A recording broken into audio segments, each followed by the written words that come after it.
Hello dear students, हम कर रहे हैं the sale of goods act 1930।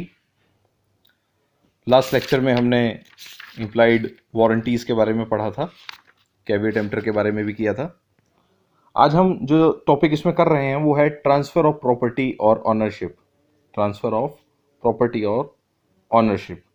अब देखिए, किसी भी सेल के कॉन्ट्रैक्ट में क्या करते हैं हम? गुड्स की ट्रांसफ़र करते हैं। A sale contract transfer the ownership of goods from one person to another in exchange for an agreed price। ठीक है, सेल के कॉन्ट्रैक्ट में क्या करते हैं? ओनरशिप ट्रांसफर करते हैं एक व्यक्ति से दूसरे व्यक्ति को, उसके बदले में एक प्रॉपर प्राइस फिक्स किया जाता है। ठीक है, without transfer of ownership of goods there can not be contract of sale. अगर उसमें ओनरशिप ऑफ गुड्स का ट्रांसफर ना हो तब तक सेल नहीं हो सकती। क्लियर? फिर आता what is transfer of property. देखिए, ट्रांसफर ऑफ ओनरशिप में क्या कहते हैं कि सारे के सारे राइट्स प्रॉपर्टीज से रिलेटेड जो भी गुड्स हैं, जो प्रॉपर्टी ऑफ गुड्स है उससे रिलेटेड जितने भी अधिकार हैं वो ट्रांसफर हो जाते हैं सेलर से बायर को। ठीक है, by the virtue of which buyer can use the goods as a desires. बाद में बायर उन गुड्स का जैसे चाहे वैसे यूज कर सकता है। ठीक है, और बायर के राइट को हम रिस्ट्रिक्ट नहीं कर सकते। क्लियर? डिफरेंस है transfer of ownership and transfer of position में। ठीक है, एक आदमी कोई भी ओनर हो सकता है even if the goods are not in his position. उसके पोजीशन में चाहे उसके अधिकार में है या नहीं है, वो ओनर हो सकता है। If a person who has right of ownership of goods sells the goods even if they are not in the position, the right of ownership is transferred from seller to buyer। ठीक है, seller से buyer को transfer हो जाता है। But transfer of ownership from seller to buyer is important in a contract of sale. ठीक है, for the following reasons. कुछ रीजंस हैं, ठीक है, जिसमें ट्रांसफर ऑफ ओनरशिप इंपॉर्टेंट हो जाती है। क्यों? Risk follows ownership. रिस्क किसको फॉलो करता है? रिस्क ओनरशिप को फॉलो करता है। ठीक है ना, जो भी ओनर होगा रिस्क उसी का होगा। ठीक है, वो को एग्जिस्टेंट है, मतलब एक साथ चलते हैं। One follows the other even if there is no transfer of position. चाहे पोजिशन ट्रांसफर हुआ है या नहीं, इस बात से कोई मतलब नहीं है। बात क्या आती है, मेन पॉइंट ये है कि ओनरशिप ट्रांसफर होनी चाहिए। If the goods are damaged or destroyed by any reason, the loss is of the owner, even if it is not in the possession of goods at the time। ठीक है, फिर आता है action against third parties. ठीक है, पहले समझ में आया, risk follows ownership, transfer of ownership वो ज़्यादा ज़रूरी है। ठीक है, रूल क्या है? The rule is that risk prima facie passes with property. Risk follows the ownership, चाहे पोजीशन ट्रांसफर हुई है या नहीं, ओनरशिप हमने ट्रांसफर कर दी, हमने गुड्स बेच दिए हैं। ठीक है, अभी चाहे उसको डिलीवर हुए हैं या नहीं, जो ओनर है ओनर का रिस्क होता है। क्लियर? दूसरा आता है एक्शन अगेंस्ट थर्ड पार्टीज। ये ट्रांसफर ऑफ ओनरशिप इसलिए भी इंपॉर्टेंट है क्योंकि थर्ड पार्टीज के अगेंस्ट एक्शन लेना है। अगर गुड्स डैमेज हो गए, डिस्ट्रॉय हो गए किसी थर्ड पार्टी के, बायर और सेलर के अलावा किसी थर्ड पार्टी से ऐसा हो गया, तो जो ओनर होगा गुड्स का, सिर्फ वही थर्ड पार्टी के खिलाफ कोई भी एक्शन ले सकता है या उसके ऊपर केस कर सकता है। क्लियर? फिर आता है इसमें इंसॉल्वेंसी ऑफ सेलर और द बायर। बायर और सेलर की इंसॉल्वेंसी। ठीक है, या तो बायर या सेलर दोनों में से कोई भी इंसॉल्वेंट हो जाता है, तो ऑफिशियल रिसीवर के लिए ये जानना जरूरी है, क्या वो गुड्स को टेक ओवर कर सकता है? जो ऑफिशियल रिसीवर होगा इंसॉल्वेंसी के बाद, वो गुड्स को कैसे टेक ओवर करेगा? This depends on who becomes insolvent and who is the owner of the goods, seller और बायर। उस चीज को देखना पड़ेगा हमें। The transfer of ownership from seller to buyer can be discuss under the following headings. कैसे उसको हम जस्टिफाई करेंगे? देखिए, दो केसेज आते हैं यहाँ पर। Number one, time when the property changes hands. ठीक है, time when the property changes hands. When does the transfer of ownership pass from the seller to buyer. Important issue क्या है? सेलर से बायर के पास वो कब जाएगा? नॉर्मली पार्टीज के केस में क्या होता है, it is agreed between the parties when such transfer will take place. अगर ऐसा कुछ नहीं कह रखा है, हमें कोई अग्रीमेंट नहीं कह रखा है, तो हम क्या करेंगे? कॉन्ट्रैक्ट एक्ट के अकॉर्डिंग, सेल कॉन्ट्रैक्ट के अकॉर्डिंग हम देखेंगे प्रोविजंस क्या कहते हैं एक्ट के। Transfer of ownership depends on the types of goods sold. किस टाइप के आपने गुड्स बेचे हैं। ठीक है, और हर टाइप के अलग अलग रूल्स हैं। देखिए, आमतौर पर तो पहले से अग्रीड होता है कि किसकी लाइबिलिटी रहेगी कब तक कॉन्ट्रैक्ट में, अग्रीमेंट में। और अगर ऐसा नहीं मेंशन किया गया है तो क्या देखेंगे हम, किस टाइप के गुड्स हैं। सबसे पहले तो आता है ascertained goods, passing of property in ascertain goods, जो कि निश्चित गुड्स हैं, असर्टेन हैं, आपने छांट लिए हैं पहले कि मुझे यही गुड्स खरीदने हैं, उन गुड्स को अगर ट्रांसफ़र करते हैं, ठीक है, असर्टेन गुड्स हैं, स्पेसिफिक गुड्स, ये कौन से गुड्स हैं जो आपने पहले से सेलेक्ट कर रखे हैं और उसके अंदर कोई मॉडिफिकेशन की एडिशन की ज़रूरत नहीं है। इस केस में क्या दोनों पार्टीज़ को पहले से ये पता है कि वो गुड्स कौन से हैं, ठीक है। जैसे मान लीजिए फॉर एग्जांपल ए ने बी से ये कहा कि वो ये ब्लू जार के अंदर जो सामान है वो खरीदना चाहता है एग्जैक्टली जो बी ने अपनी विंडो शॉप में लगाया हुआ था। अब दोनों पार्टीज को पता है गुड्स कौन से हैं, ठीक है।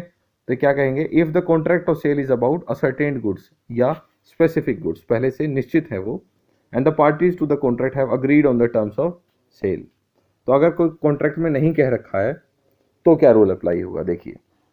When the goods are in a deliverable state, goods जो हैं डिलीवरेबल स्टेट में है कि उनकी इजीली डिलीवरी की जा सकती है, ठीक है, उसके अंदर कोई मॉडिफिकेशन नहीं करना, गुड्स जो हैं वो डिलीवरेबल स्टेट में है, ठीक है। When the payment of goods और डिलीवरी देयर ऑफ और both are postpone to a later date does not effect the transfer of ownership, ठीक है।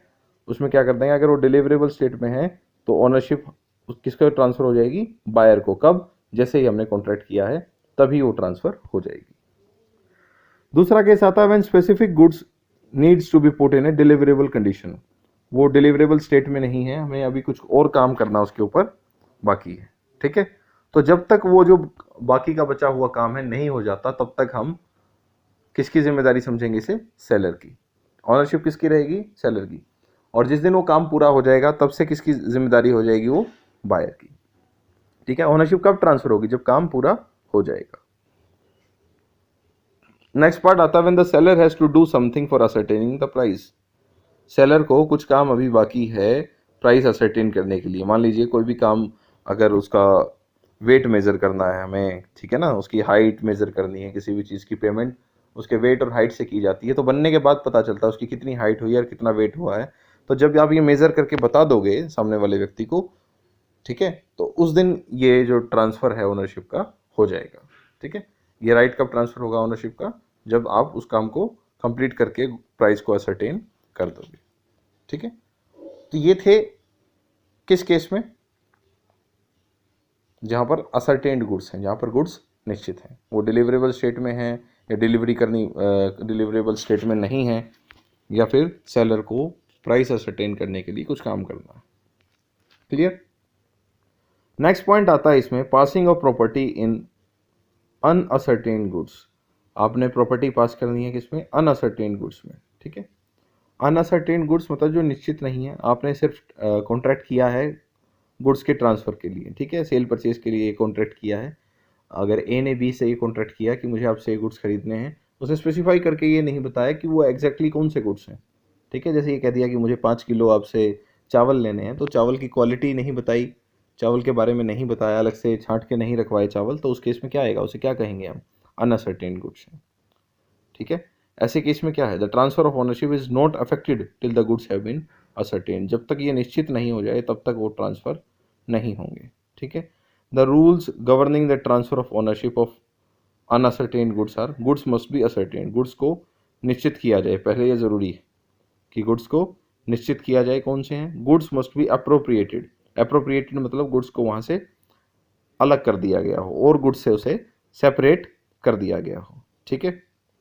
लोरी एंड मार्वुड वर्सेस डुडिन का केस है। A contract was made to purchase a jar of wine out of many jars, ठीक है, बहुत सारे jars में से एक जार उसे सेलेक्ट किया। The court held that the ownership of jar could only be transfer to the buyer when the jar was selected and appropriated, जब तक उस जार को सेलेक्ट नहीं किया जाएगा, छांटा नहीं जाएगा और बाकी सामान से अलग नहीं किया जाएगा, तब तक राइट ऑफ ओनरशिप आप ट्रांसफर नहीं कर सकते, ठीक है। फिर कहता है goods must be delivered to the carrier, goods को कैरियर के पास, जो भी आपका सामान ले जाने वाला व्यक्ति है, जो भी ट्रांसपोर्ट वाला है, उसके पास उसे ट्रांसफ़र करना पड़ेगा, ठीक है। Where in pursuance of the contract the seller delivers the goods to the buyer or to the carrier or bailee for the purpose of transmission to the buyer and does not reserve the right of disposal, he is deemed to have unconditionally appropriated the goods to contract. ये क्या कह रहा है, जब भी आप career को, transport वाले को आप ट्रांसफ़र करोगे तो कोई राइट ये रिजर्व नहीं रखोगे, है ना, रिजर्व नहीं रखना कोई भी राइट डिस्पोजल से रिलेटेड, आप उसे वापस नहीं ले सकते। तो उस केस में क्या है, जैसे ही आप करियर को ट्रांसफ़र करोगे तो वहाँ पर क्या हो जाएगा, आपने ओनरशिप भी ट्रांसफ़र कर दी। ठीक है। फिर केस आता है passing of property in case of goods Saint on approval. ठीक है, passing of property in case of goods Saint on approval और ऑन सेल और रिटर्न।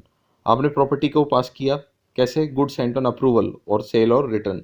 आपने इस तरीके से गुड्स को बेचा है कि आपको पसंद आए तो आप रख लीजिएगा, अदरवाइज आप वापस दे देना। ठीक है। ऐसे केस में क्या करते हैं, जब आपने अप्रूवल बेसिस पे या सेल और रिटर्न बेसिस पे किया है तो नॉर्मल प्रैक्टिस में क्या है, the transfer of buyership to the transfer of ownership to the buyer can be affected as under. कैसे क्या केस देखा जाएगा, अगर बायर ने बता दिया सेलर को एक्सेप्टेंस के रिगार्डिंग कि मैं ये गुड्स एक्सेप्ट कर रहा हूँ, तो तभी हैंड टू हैंड वो ट्रांसफ़र हो जाएगी ओनरशिप। ठीक है। अगर बायर ने ऐसा कुछ इंडिकेट नहीं किया है, ठीक है, तो जो भी टाइम पीरियड फिक्स था कि जब तक आपने बताना है वो टाइम पीरियड पूरा हो जाएगा, या विद इन रीजनेबल टाइम जो भी फिक्स किया गया है, तब वो जैसे ही रीजनेबल टाइम पूरा होगा हम उसे ट्रांसफ़र कर देंगे। क्लियर। एक रीजनेबल टाइम में वैसे तो बता देगा, अगर नहीं बताया है बायर ने कि वो परचेज करना चाहता है या नहीं, तो हम क्या करेंगे, उस टाइम पीरियड के ख़त्म होने पर हम ओनरशिप ट्रांसफ़र कर देंगे। फिर आता है reservation of right of disposal. ठीक है, राइट ऑफ डिस्पोजल को लैटिन में बोलते हैं जस डिस्पोनेंडी।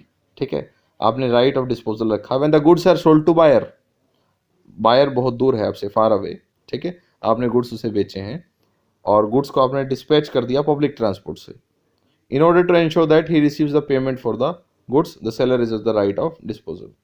ठीक है, कि पेमेंट आएगी या नहीं, इस बात को ध्यान में रखते हुए उसने क्या किया, राइट ऑफ डिस्पोजल रख दिया। ठीक है, राइट ऑफ डिस्पोजल मीन्स क्या कहता है, it presume that the seller has reserved the right of disposal and any damage to the goods in transit is borne by the seller. जहां पर ऐसा होता है राइट ऑफ डिस्पोजल सेलर ने रखा है, तो उस केस में क्या है, ट्रांजिट में अगर कोई भी दिक्कत होती है तो कौन बियर करेगा, उसे सेलर ही बियर करेगा। क्लियर। फिर आता है हमारा transfer of title to goods. The objective of transfer of title to goods is transfer of right of ownership of goods and not merely the transfer of position. खाली transfer of position से कुछ नहीं होगा, transfer of ownership भी होना चाहिए, right of ownership. Position क्या है, सिर्फ अधिकार, आपके पास वो गुड्स हैं फिजिकली, लेकिन उसकी ओनरशिप होनी ज़रूरी है। तो transfer of title to goods में क्या कहता है, उसमें ओनरशिप होनी ज़रूरी है। The general rule is that only the owner of the goods can sell the goods and transfer his title to goods to buyer. General rule क्या कहता है हमें, जो ओनर होगा गुड्स का सिर्फ वही गुड्स को बेच सकता है। ठीक है, और ट्रांसफर कर सकता है अपने title to goods. But there are situations when goods are not sold by the owner of goods, like an agent sells goods on the behalf of his principal. ठीक है, और a person who has stolen some goods that do not belong to him sells such goods. ठीक है, सो कुछ situations ऐसी होती हैं जिसमें एक मालिक के बजाय जो ओनर है उसके अलावा भी लोग क्या कर सकते हैं, अपने टाइटल ट्रांसफ़र कर सकते हैं। ठीक है, बहुत सारी सिचुएशन आती हैं, एजेंट्स कर जाते हैं या कुछ और लोग कर जाते हैं, तो वो एक्सेप्शंस क्या हैं। जनरल रूल क्या है कि ट्रांसफ़र ऑफ टाइटल कौन करेगा, सिर्फ और सिर्फ ओनर ट्रांसफ़र करेगा। ठीक है, ओनर से बेटर आपका टाइटल नहीं हो सकता। ठीक है, जो सेलर था उससे ज़्यादा बेटर टाइटल आपका नहीं हो सकता। In the following situation, if a person in a good faith and by paying a reasonable price buy goods from somebody who is not the owner of goods, he has good title to the goods as a buyer. जैसे title by estoppel, अगर owner है किसी भी goods का, the owner of goods by his actions or conduct or behavior convinces the buyer that the seller is the owner of goods or has the authority of the owner to sell the goods and induces the buyer to purchase the goods, he cannot later claim that the seller had no right to sell the goods. ठीक है, इस case में क्या कह रहा है, मान लीजिए बी ने ए की साइकिल बेचने की बात की सी को। साइकिल किसकी थी, ए की। ए वहाँ मौजूद था, उसके बावजूद भी ए ने कोई भी कमेंट नहीं किया। ठीक है, और वो साइकिल सी ने खरीद ली। बाद में ए ये नहीं कह सकता कि मैंने इसका कोई भी राइट बी को नहीं दिया, क्योंकि बात किसके सामने हुई थी, वो ए के सामने हुई थी। ऐसे केस में क्या बोलेंगे हम, sale by estoppel, title by estoppel. या कोई मर्केंटाइल एजेंट है आपका, तो ऐसे कोई व्यापारिक एजेंट है वो भी बेच सकते हैं अपने प्रिंसिपल के बिहाफ पे। या कोई को ओनर है, मान लीजिए दो ओनर्स हैं, दोनों में से किसी ने भी बेच दिया तो ऐसा भी पॉसिबल है। ठीक है, या फिर sale by seller in position of goods after sale, sale के बाद वो बेचा जा सकता है। Sale by a buyer in position of goods, जिसके भी अधिकार में है वो भी व्यक्ति सेलर की परमिशन से इसे बेच सकता है। सेल बाय अनपेड सेलर, ठीक है, जिस सेलर को पेमेंट नहीं मिली है तो उसके पास भी अधिकार है, वो गुड्स को रास्ते में रोक ले या उसके ऊपर राइट ऑफ लाइन लगा ले, ठीक है, तो उसको गुड्स को रीसेल कर सकता है। The buyer in such resale gets an absolute title to goods, whether or not the original buyer has been informed or resale has no effect on the title to new buyer. मान लीजिए मैंने किसी को goods बेचे और मेरी payment जब नहीं आई तो मैंने रास्ते में उन गुड्स को रोक लिया और रोक के किसी और को बेच दिए, ठीक है।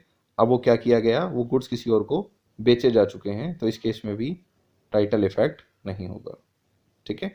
तो ये कुछ केसेस थे जिस केस में टाइटल ऑनर के अलावा कोई और भी कर सकता है, ठीक है। तो यहाँ पर हमारा ये चैप्टर ख़त्म होता है, ठीक है। ये था टाइटल का, कि टाइटल कैसे ट्रांसफ़र होगा, ट्रांसफ़र ऑफ प्रॉपर्टी और ऑनरशिप। क्लियर। नेक्स्ट जो लेक्चर होगा उसमें हम परफॉर्मेंस ऑफ द कॉन्ट्रैक्ट करेंगे। Thank you.